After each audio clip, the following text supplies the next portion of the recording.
Starting off this countdown, we have Michael Greene. Michael Greene is a former U.S. Army tank commander and fraud investigator who ended up encountering the Bigfoot. So back in the mid-2000s, Greene decided to camp out by himself one night in a forest in North Carolina. Like I said, this dude worked for the Army, so it would take an awful lot to scare him. But that night, he was thoroughly spooked. So he woke up to the sound of something approaching his tent. He then said, and I quote, 2 seconds later, it was right over my tent. He then said it let out a deafening roar that, and I quote, scared the devil out of me, as you can imagine. 2 nights later, he was camping in the same forest, but this time with some friends. That night, they actually saw the creature that scared Greene previously. Greene described it as a lumbering bipedal ape-like beast. He said, and I quote, it was about 7.5 or 8 feet tall and striding with that ponderous arm swing. He went on to say that the biggest mistake of his life was not recording the beast. From there, he set out on a mission to capture this beast on film. He returned to the same area week after week with cameras and night vision equipment and would just wait for it. In 2009, his patience finally paid off and he captured this creature on his night vision camera.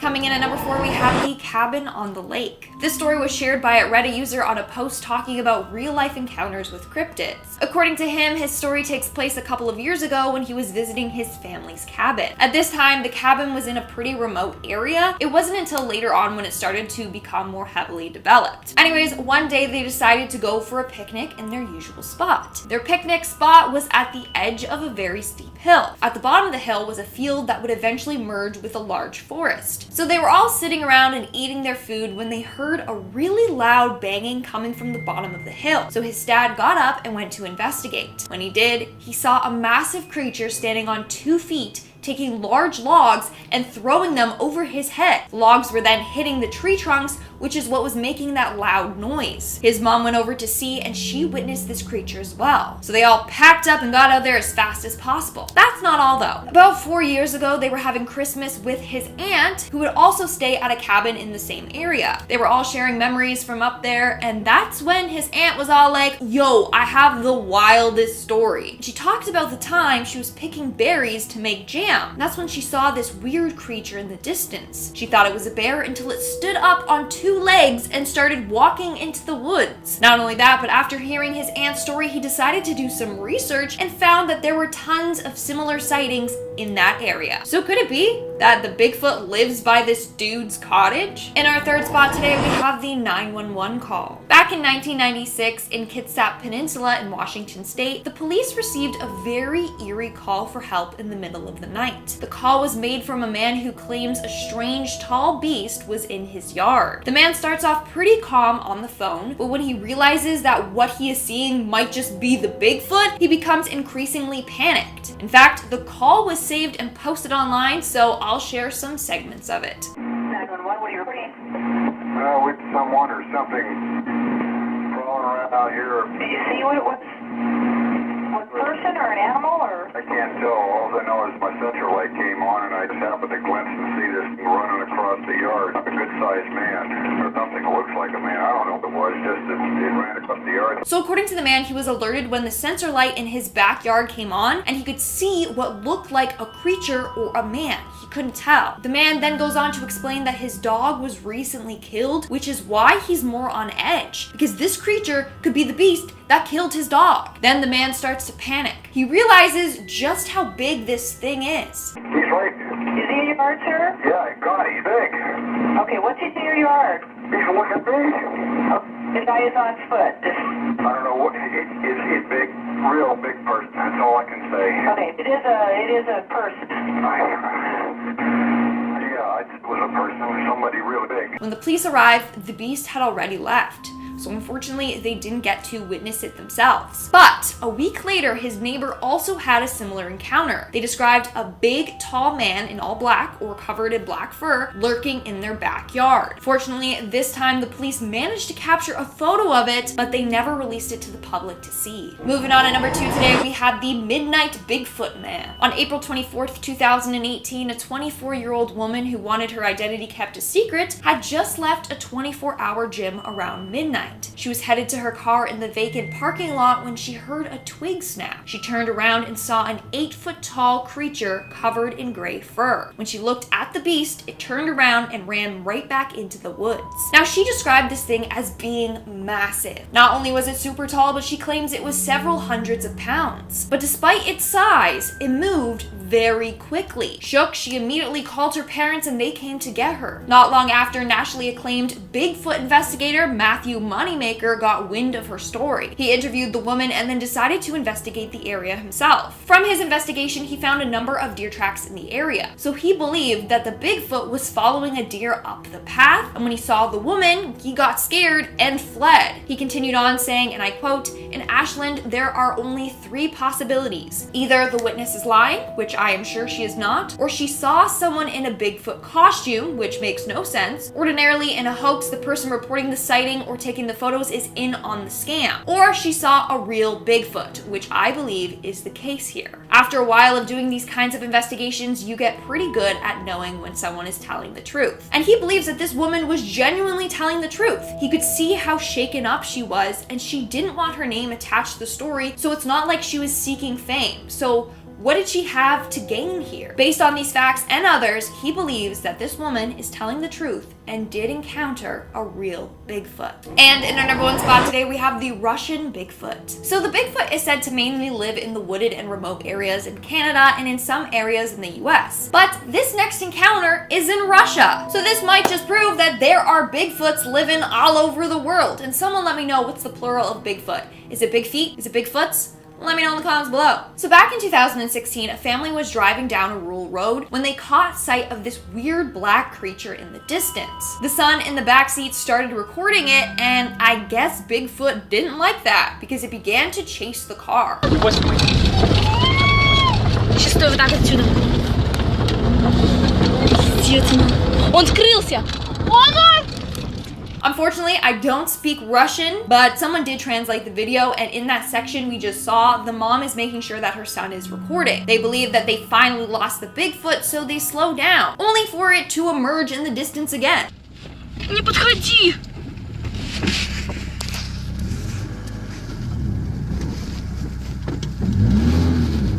Лёша, едь! They drive off again and stop again further down the road to film the beast once more. Он бежит.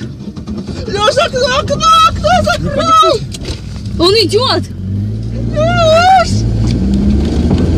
Он бежит. That damn thing is running through the fields pretty fast. A couple seconds later, the son decides to roll down his window to get a better shot of it. And that made the Bigfoot even more angry. Camera cuts off with the Bigfoot running directly towards them. According to the couple who made a report after this incident, the creature actually jumped onto their car and broke the glass. But obviously, they weren't recording when that happened. So, what did we learn from this? Number 1, don't mess with the Bigfoot. Number 2, the Bigfoot in Russia are super aggressive. And 3, always keep the camera rolling. Come on, guys. Number 5. Day trip gone wrong. When in the wilds of Alberta, people are often advised to be aware of the wildlife that might wander into your path and how to deal with it. It is not uncommon for people to see deer, bears, and even the occasional mountain lion. But one creature that they are not warned about in many of the pamphlets is Bigfoot. As this family found out, this is their story as related by their father. There was still some snow in the bush. We were picking dead tamarack and spruce deadfall to take home for making beanpole teepees in our garden. We had our 3 kids with us, aged around 3, 6, and 8 at the time. My wife and I were dragging the dry fall out of the bush and figuring which ones we could work with. After what seemed like a couple hours, we had a stack of about 25 poles, and we were eating lunch with the kids when things went absolutely crazy. At first we got screamed at big time. Then, stuff comes flying out of the bush at us, like rocks, tree limbs, and sod hunks. Sounded like things breaking in the bush and whacking sounds. It was f***ing nuts. Nothing hit any of us. We had been in that area many times prior in the years, and never had anything like this occur. Our 8-year-old jumped into the truck and locked all the doors, with the other 4 of us doing laps around the vehicle. I grabs our 3-year-old and gets her into the back seat through the window, and I'm trying to figure out who is screwing with us. It is funny now, not so much back then. Now this is weird. First, whoever or whatever was crawling on all 4s over all the downed timber and old logs, staring right at me as it moved back and forth. From what I could make out, and another 1 or 2 were behind it, also on all 4s, crawling around behind with the closer one that seemed way bigger, one that I could make out, although the bush. These ones were about 15 to 20 feet inside the tree line. We were parked in the ditch off the old lease road. About 30 to 40 feet further into the timber was another 2, or a couple person silhouette we could make out. They were moving through the trees, making animal crazy sounds, big deep volume. We were like, holy crap, no person could do that. No way anyone could belt it out like that. Not a chance. This went on for what seemed a good couple minutes. All of the kids began freaking out and crying inside the vehicle. My wife was standing with me when we were watching this go on, and then started telling me, let's get out of here. And I am trying to get a grip on the shit I am looking at through inside the trees. I don't think I was freaked out by what was happening. I could just not process what I was looking at. I still recall thinking, why are some people trying to scare the crap out of us out here? Number 4, Wycliffe Regional Park. Despite being posted on the Sasquatch Alberta website, our next tale actually takes place in British Columbia. However, it does feature a man who went out looking for a creature and claims to have come across the legendary cryptid as well as their young. In his own words, this happened near Wycliffe Regional Park, Perry Creek Road, Cranbrook, BC. I was out a few years ago looking for Sasquatches. I made noises to attract any creature, and I got several responses. They kept getting closer and closer. Then I heard the footsteps, more vocalizations, closer and closer. Then I saw it. For only a second and a half, a large, upright creature with a smaller child creature brushed past my view and disappeared into the forest. I started chasing it, but could not keep up. Right where I saw it moments before, there were footprints 6 inches into the ground, and hair on trees where they were. I know this sighting is not in Alberta, but pretty close, so I just wanted to let you know about my experience. I did take photos, but they were lost when my old phone broke. I had been there 3 to 5 times before with friends, but we didn't find much evidence until the other time I reported about earlier today. I have not been back there because I am just shocked and kind of terrified of what I saw. I went out there just because I didn't know what was on the dirt road past the Wycliffe Regional Park, and I just wanted to know what I would find back there. Number 3, Medicine Hat. Next, we have a tale from a man who saw Bigfoot as a child without ever being aware what a Sasquatch even was until this encounter. However, this experience with the legendary creature left quite an impression on the man, who can still recall the event in great detail, even all these years later. As he put it, I first started reading about Sasquatches in 1972 after my first encounter. I was born in Calgary, and about once a month we would go to Banff, Kananaskis, or Bragg Creek to go camping. I got used to seeing bats and other wildlife at a young age. On the last weekend of August 1972, we went to Medicine Hat to visit friends. On Saturday the 26th, we went to have a picnic around 10:30 a.m. in Strathcona Park. We started a fire and then went down to the South Saskatchewan River to swim and play in the water. It was sunny and warm with no wind. At about 1 p.m., it was decided that we would make our way down the winding path to our campsite, which was about 150 yards away. Eager to get a hot dog on a stick, I ran ahead of everyone else. About 75 yards down the path, I was jogging when I suddenly smelled a strong odor. I stopped, and it smelled like a freshly washed dog that had rolled around in garbage for a week. I heard a light rustle to the right, and as I turned to look, I saw a large black and red furred back of something facing away from me to the west. I could hear the creak about 30 yards ahead of the creature I was looking at. Its butt was a couple inches off the ground. It was hunched forward at some Saskatoon bushes, and it had a cone-shaped head that seemed to be sitting on its shoulders. It was about 4 feet wide at the shoulders and about 5 feet high. It made no sound or movement, but when I thought to myself, what am I looking at? I was answered by a thought of, you don't see me, I'm not here. I wondered what I was looking at again, and again I got the same response. Suddenly it quietly muttered a chattering sound, and when I heard it, the thought of get out of here now entered my head. Without hesitation, I started running towards the campsite, and as I did, I could hear a heavy thump, thump, thump sound running towards the creek, and the sound of bushes being crunched. When everyone else got back, I asked if they had seen or heard it, which no one had. I was told it must be a bear, but I said it didn't look or act like any bear I ever saw. Then, a friend said I must have seen a sasquatch, and everyone laughed. I asked, what is a sasquatch, as I had never heard or seen the Patterson-Gimlin film. When they told me what it was, I said that it was probably what I saw, and everyone laughed again. I started to read and learn as much as I could about them. I forgot to mention that the Sasquatch was about 30 feet away, with an unobstructed view. Number 2. Coleman Sighting. Alberta is one of the best places in Canada to go hunting, if that is an activity that you enjoy. There is a variety of wildlife and strict rules in place to ensure that none of the animals are over-hunted. However, you can't get tags to hunt a Sasquatch, which is probably for the best, as this hunter found out and he was making his way up a mountain and came face to face with an animal he wasn't expecting. This is his story. I was hunting 19 kilometers north of Coleman, Alberta. It was late afternoon, early evening. I moved up the mountain, following a game trail through some heavy brush, tracking some elk in the area, and I came upon what I thought was a very large black bear in the brush, about 30 feet ahead of me. It stood up on 2 legs and turned to look at me when I realized it was not a bear, but a large, heavy-set animal with a black face and no snout, ape-like in appearance. It looked surprised but not scared of me. It backed away from me and disappeared up the slope rapidly and reappeared short about 150 feet up the slope. It looked down at me and called at me with a weird screech that made my hair stand up. It then quickly disappeared up the slope. I tried to go up a little farther, but the slope was very steep and I couldn't figure out how it was able to move up the hill so quickly. Shortly afterwards, a bunch of bighorn sheep came stampeding down the slope from where the thing had gone. They looked terrified, but ran right past me in their haste. I decided to join them and made my way back, looking over my shoulder the whole way. I could have shot it, but I honestly didn't know what it was. I did not return to the area last fall because I am no longer comfortable hunting in that area. I haven't told anyone, but I found one of your posters in Kananaskis, and I thought that I should at least tell you guys about it. I'm an engineer in Calgary, so I do not want my customers to think that I am a kook, but I know what I saw, and it wasn't a bear or someone in a suit. It was a real animal, and I think it was a Sasquatch. Number 1.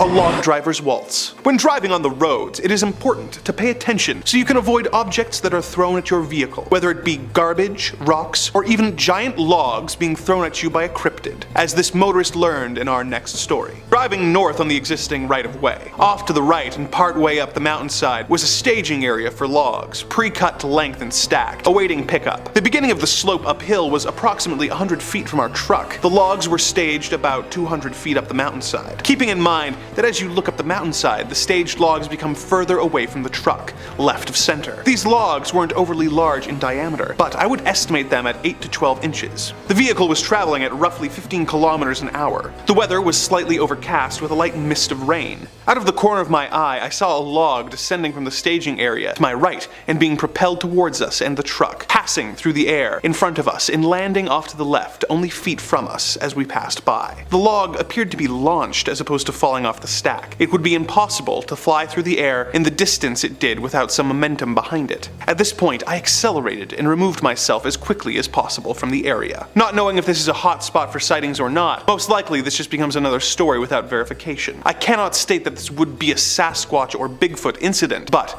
I know of nothing else that could possibly throw a log and project it at my vehicle from that distance. The added elevation could make it possible for the log to travel that distance. I have made mention of this incident to other organizations in the past, but did not follow up with any requests. Today, I am retired to verify the elevations and distance of which I am referring. I should also mention that the log flew through the air like a spear. It did not tumble end over end. Number 5. Bigfoot go wah! Our first sighting was made by a resident living just west of Pigeon Lake, who was fortunate enough to witness a pair of strange creatures near their home that were unlike anything they had ever seen or heard before. As they themselves put it, I was on an acreage and looked to the west near a tree line and a fence line about 75 yards from me. At first, I thought it was a man coming out of the trees. Then, I looked again, and this huge beast was turning around. I saw the side profile, then I saw his back as he swiftly went back into the trees. I would estimate 8 to 9 feet tall and several hundred pounds. It was cinnamon in color, and I noticed the muscles rippling on its shoulders. It was cinnamon in color, and I noticed the muscles rippling on his shoulders and back as it went back into the woods. It looked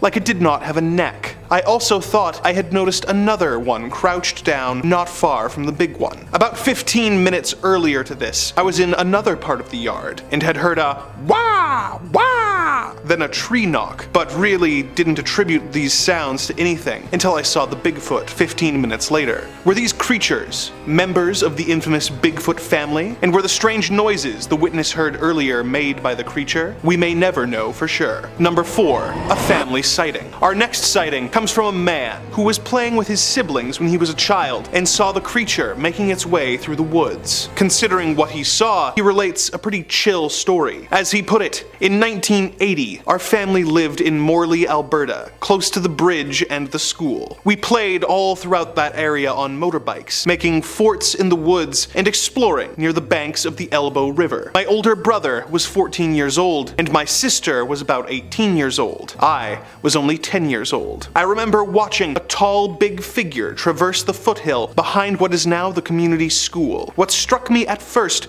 was it was very large and moved very fast, though it was not running. The figure was dark against the pale straw-colored hill. I knew immediately that it was not human. It was upright and moved on 2 feet. I also remember it had a funny shaped head. In my 10-year-old mind, it was as if he had balanced a cap on the crown of his head instead of pulling it onto his head. It was moving away from us. My sister relates that he was grayish, had hair all over its body, had an oblong head, had no clothes on, and was bipedal and moving quickly. My brother remembers that it was very large, estimating over 8 feet, and again, the oblong head. I don't remember what day it was, or when it happened. It must have been either just approaching winter or coming into spring. The trees were bare. The bush on the hill he was moving on was scarce. We saw him clearly in the daylight. He was not trying to conceal himself in the trees that ran along the river. He did not stop. None of us remember feeling afraid, and all of us knew what it was. We didn't ever talk about it, but not because we were ashamed or scared. It was as if we had simply seen a moose or something. If you saw Bigfoot with your own 2 eyes, do you think you would manage to keep as calm as these kids did? I think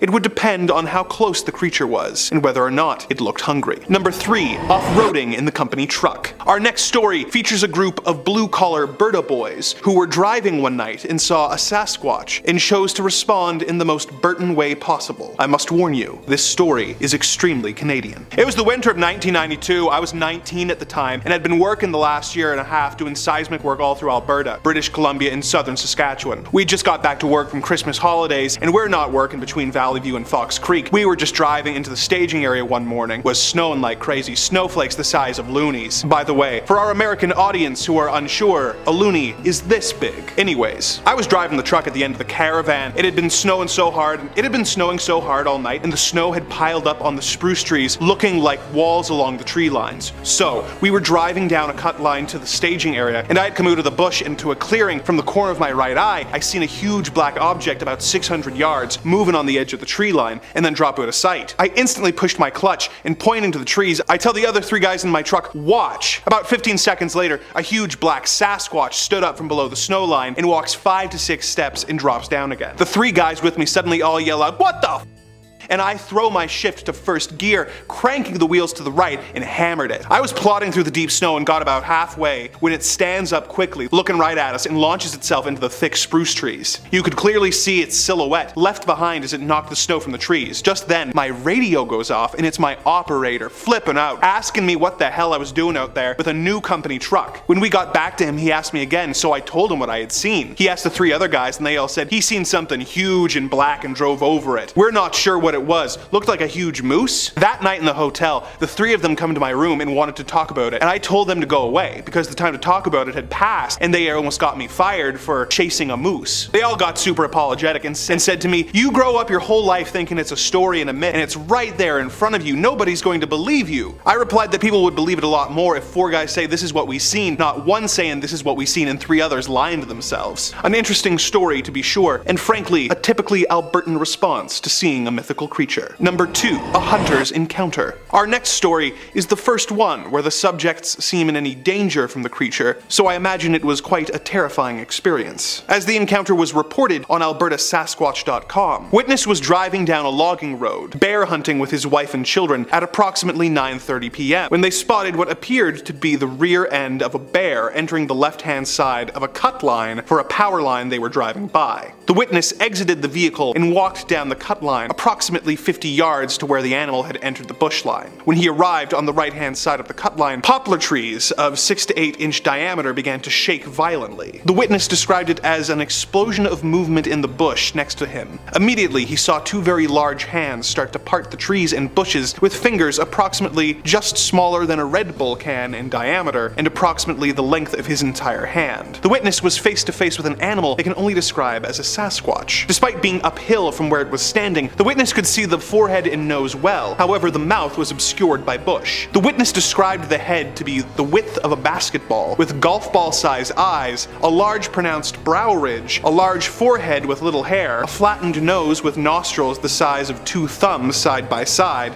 and matted hair. The witness describes the eyes as having been dark brown in color with no whites. However, the area where the whites of the eyes would be had a purplish tinge of color. The witness also mentioned seeing eyelashes on the eyelids of the creature. The witness raised his rifle to the creature and it immediately retreated into the forest, 20 to 40 yards away from the witness. The witness's wife was flashing the lights of the truck, having seen the creature, although not well, from the side view where the truck was parked, signaling the witness to come back. The wife described the animal to be hunched over significantly, approximately an estimated 3 feet from its true height. Although she could not see it in detail, she said she could see its shape in the bush and could see it moving throughout the encounter. He began to make his way back. However, every second step he took, trees would shake just 15 yards into the line. The tree shaking followed him all the way back to the truck where he got in. They immediately heard a deep woo sound several times. They heard a bang on the truck roof and sped a short distance away, where they pulled over to see what had hit the truck. They found a large dinner plate sized clump of mud with grass in it, as if it had been torn from the ground that had been lobbed at the truck and landed on the roof. They left the area for the night. The witness returned to the site of the encounter and found what he described to be a possible handprint in the mud on the cut line and some suspicious impressions. Although they did not show any distinct detail, only a large elongated but wide set of impressions. He also found trees which had been stripped of branches to about 7 feet high, and the bark was peeled down towards the ground. The sap was described as fresh, coming from the damaged area. The area was generally disturbed with broken branches and some upturned ground. The witness is an experienced hunter and outdoorsman and said he had never believed in Sasquatch until this encounter. He hopes to see another Sasquatch in more detail in the future. If this hunter does eventually come face to face with another Sasquatch, I hope he will refrain from shooting it, as he is a rare species and therefore not covered by his hunting license. Number 1. My ski buddy Bigfoot. Our final tale involves a man engaging in winter sports and coming across another man out in nature who he greeted in typically polite Canadian fashion. As he related the encounter, was cross-country skiing and was trudging back to the parking lot at Ribbon Creek going south. I stopped in a clearing to rest a bit and check out the river, looking west. From the third tree up the hill on the other side of the clearing, I saw a big guy in a dark parka, who must have been snowshoeing, step out from behind the tree. I watched as he came down around the trees to the first row of trees beside the clearing. I watched as he crouched, reached out, and shook the first tree. Spruce tree, about 30 or so feet tall. After he shook the tree, he stepped back as the snow fell off of it. I was thinking, God, he's got big arms, must be a lineman. After the snow had fallen, he walked around the tree and into the clearing. I waved. He was about 85 to 90 yards away and started walking towards me. As he walked towards me, I began to realize that it isn't a big guy in a dark parka snowshoeing, and I think I went into shock. He walked up to about 18 to 20 yards away and stopped. We just stood there, looking at each other for about 5 minutes. When the shock wore off, at that point, I was thinking, he's really big, and if he wants to get me, he can. So I waved and started south back towards Ribbon Creek. I went a little ways and turned back, and he was gone. I think he was just curious, not threatening at all. Just came out to have a look at me, I guess. Never did tell anyone, just thought you could add me to the list of, oh, I I know they're out there. There's something comforting that a man could get so close to Bigfoot and have such a relatively calm and pleasant encounter with the creature. The only thing that would have made that story better would be if Bigfoot had waved back. Number 5 on this list is that Bigfoot was a government experiment. The legend of Bigfoot has been circulating around the globe for quite some time now. Some of the earliest records of the creature are from the late 1800s when a British Columbian newspaper wrote about a gorilla type of creature that was wandering around the woods in the area. Since then, the rumors and the lore have exploded and reached an all-time high in the 70s. This was also around the time that the FBI got involved. The American government actually got involved with the investigations that were happening with Bigfoot in the 1970s. Peter Byron, who's a leading expert on Bigfoot, sent some unidentified hair to the FBI and told them that his group needed the government's help. They'd found the hairs and weren't sure what kind of animal it belonged to. They thought that this hair may be some of the first legitimate proof of a new species or potentially even Bigfoot. The crazy thing was that the FBI, they took it seriously. They snatched up the hairs and ran some tests on them, eventually concluding that they were actually the hairs of a deer. But the fact that the FBI, a super high-ranking government agency, took actual time and money to investigate these claims, well, it got people speculating that the government maybe had something to do with Bigfoot in the first place. The possibility of a government experiment that resulted in the creation of Bigfoot is a growing theory in the community. The government may have been performing some tests on animals, created Bigfoot, and then through some accident, Bigfoot got loose. I imagine that the government wouldn't want to own up to something like this because not only would it make them look highly inept to let a massive animal like this out on the loose, but there would also be a lot of moral questions being thrown at them from the public about genetic mutation like that. We've seen scientists in other countries before conduct genetic mutations like this, so it's not completely unrealistic to believe that this could have actually been the origin of Bigfoot. What makes this so scary though is that if this truly was the case, then what other creatures are the government engineering right now behind closed doors that we don't know about? Number 4 on this list is the Bigfoot species. What's scarier than just one Bigfoot? How about an entire colony of them? Bigfoot has often been depicted as a giant ape-like cryptid that stands anywhere from 6 to 15 feet tall. It stands on 2 legs, can emit a super high-pitched cry that can destroy someone's eardrums, and has a footstep that is roughly 24 inches in length. This massive size also contributes to the reports of its massive strength as well, with most people thinking that it's several times stronger than the strongest bear we have on the planet. All this being said, you certainly wouldn't want to run into this thing in the forest by yourself. The good news is that running into Bigfoot would be pretty hard to do because many people believe that there's only one Bigfoot. There are thousands of forests around the world, and the likelihood of running into the one singular Bigfoot, well, it's pretty slim.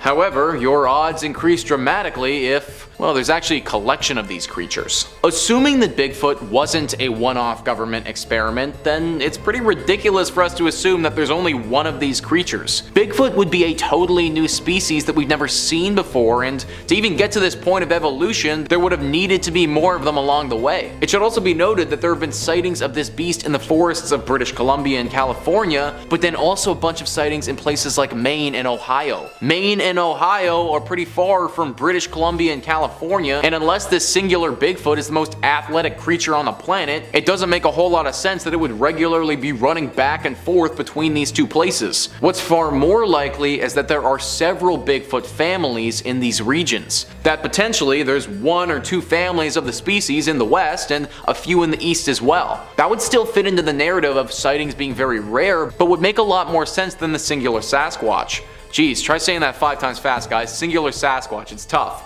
If this is the case though, then it means that Bigfoot is probably slowly growing in number. Without any natural predators, one would think that as the years go by, more Sasquatches will continue to pop up, which in turn drastically increases the chance that we do have an encounter with this thing in the forest one day. Number 3 on this list is that Bigfoot is actually a demon. For years, Bigfoot has been talked about as being a creature, a massive mystical ape that may have evolved from gorillas at some point to become what it is now. But this also seems a tad bit far-fetched based on how little sightings there are of it. How is it possible that a creature that's so big hasn't ever been confirmed? The only explanation that I can think of is that Bigfoot's actually a demon. If Bigfoot is actually a mythical demon creature from hell, then it makes sense why we don't have regular sightings of it. It can go between hell and earth whenever it feels like, like and potentially has the capability to turn invisible if it wants. If it was a demon, then it would remind me a lot of some of the ancient Greek demon creatures from mythology. Hades' three-headed dog Cerberus comes to mind as a potential comparison. Now, if Bigfoot was actually a demonic creature from hell, then it begs the question,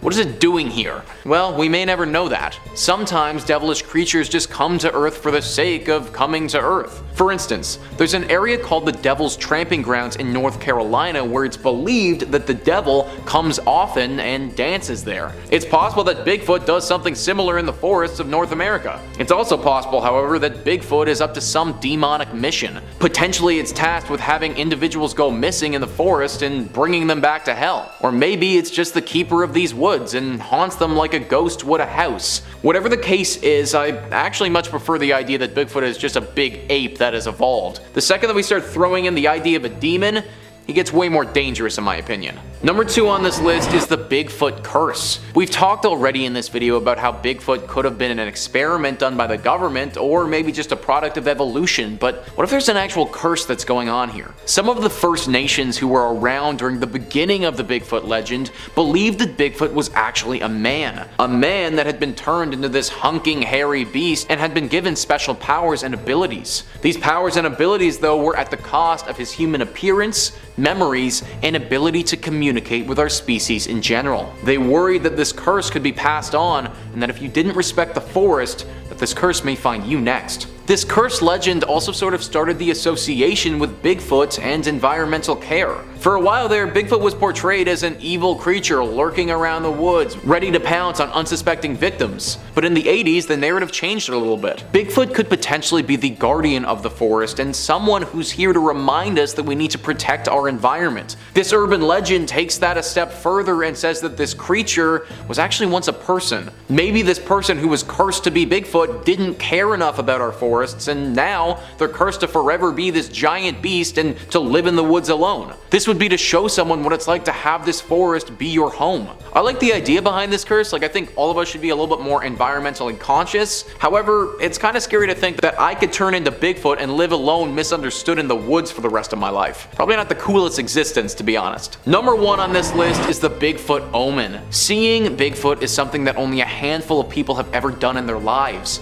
This is why, to this day, its existence hasn't been able to be confirmed. As cool as it would be to see this creature and know for sure that the stories are accurate, some say that it might be the worst omen of your life. Is it possible that all of the limited sightings of Bigfoot through the years haven't just been a coincidence, but they've actually been on purpose? What if Bigfoot chooses who it shows itself to? What if these encounters aren't just by chance, but it's actually an omen? This is what a lot of people believe in regards to this creature. The Ojibwe of the Northern Plains believed that seeing this beast was an omen of bad luck or a warning of incoming misfortune. This is especially scary for all those Bigfoot enthusiasts out there trying to find Bigfoot, because if you ever actually do see the beast, then it might be the last thing you ever do. Personally, I find this urban legend to be a tad bit hard to believe. Bigfoot is a legendary creature that's said to be magnificent and majestic. Seeing this thing out in the wild, assuming it doesn't attack you, would honestly be a life-changing event. I would have hoped that seeing it would have even brought you good luck.